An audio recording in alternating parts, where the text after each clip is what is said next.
ಹೋರಾಟದ ಬಗ್ಗೆ ನಾವು ವಿಚಾರಣೆಯಿಂದ ಕಿತ್ತೂರು ಕರ್ನಾಟಕವಾಗಿ ಬಿಜೆಪಿ ನೋಡಿ, ಅದರ ಬಗ್ಗೆ ನಾನು ಈಗಾಗಲೇ ಒಂದು ನಿರ್ಧಾರವನ್ನು ಕೈಗೊಂಡಿದ್ದಾರೆ.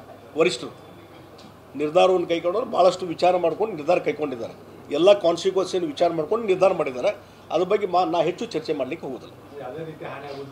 ಅದ್ರ ಬಗ್ಗೆ ನಾ ಹೆಚ್ಚು ಚರ್ಚೆ ಮಾಡಲಿಕ್ಕೆ ಹೋಗೋದಿಲ್ಲ.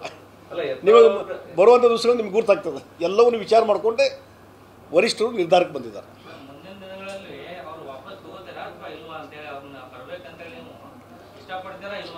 ಅಲ್ಲಿ ನೋಡ್ರಿ, ನನ್ನ ಅಭಿಪ್ರಾಯ ಯಾವುದು ಮುಖ್ಯ ಅಲ್ಲ. ಇವತ್ತು ವರಿಷ್ಠರು ನಿರ್ಧಾರ ತೊಗೊಂಡಿದ್ದಾರೆ, ಅದ್ರ ಪ್ರಕಾರ ನಡ್ಕೋಬೇಕಾಗ್ತದೆ. ನಾವು ಪಕ್ಷ ಕಟ್ಟುವಂಥದ್ದು ಎಲ್ಲರೂ ಒಗ್ಗಟ್ಟಿನಿಂದ, ನಂದು ಏನದೆ ಎಲ್ಲರೂ ಕೂಡ್ಕೊಂಡು ಪಕ್ಷ ಕಟ್ಟಬೇಕನ್ನುವಂಥದ್ದು ನಮ್ಮದು ಆಸೆ. ಇನ್ನೂ ಹೆಚ್ಚು ಶಕ್ತಿ ಎಲ್ಲರೂ ಕೂಡಿದಾಗ ಶಕ್ತಿ ಇರ್ತದೆ.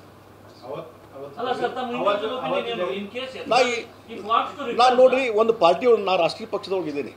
ನಂದು ಇಂಡಿವಿಜುವಲ್ ಅಭಿಪ್ರಾಯ ಇಲ್ಲಿ ಹೇಳಕ್ಕೆ ಬರೋದಿಲ್ಲ.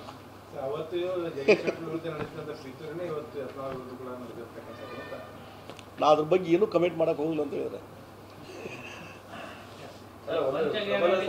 ನಾಯಕರಿದ್ದಾರೆ, ಸೊ ಇದರಿಂದ ಪ್ರಬಲ ಸಮುದಾಯದ ನಾಯಕರಿದ್ದಾರೆ. ಇದರಿಂದ ಮತ್ತೆ ಉತ್ತರ ಕರ್ನಾಟಕ ಭಾಗದಲ್ಲಿ ಏನೇ ಆದ್ರೂ ಬಿಜೆಪಿಗೆ ಎಫೆಕ್ಟ್ ಅನ್ನುವಂತ ಚರ್ಚೆ ಕೂಡ ರಾಜಕೀಯ ವಲಯದಲ್ಲಿ. ನೀವು ಒಬ್ರು ಸೀನಿಯರ್ ಲೀಡರ್ ಅದ್ರಿ.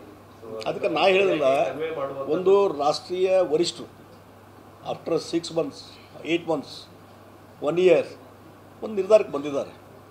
ಎಲ್ಲವನ್ನೂ ಕಾನ್ಸಿಕ್ವೆನ್ಸ್ ಎಲ್ಲ ನೋಡಿಕೊಂಡು ನಿರ್ಧಾರಕ್ಕೆ ಬಂದಿರ್ತಾರೆ. ನಾ ರಾಷ್ಟ್ರೀಯ ಪಕ್ಷ ಒಬ್ಬ ಕಾರ್ಯಕರ್ತನಾಗಿ ವರಿಷ್ಠರು ಏನು ನಿರ್ಧಾರಕ್ಕೆ ಬಂದರೆ ಅದಕ್ಕೆ ಬೈಂಡಿಂಗ್ ಆನ್ ಮೀ ಆಲ್ಸೋ.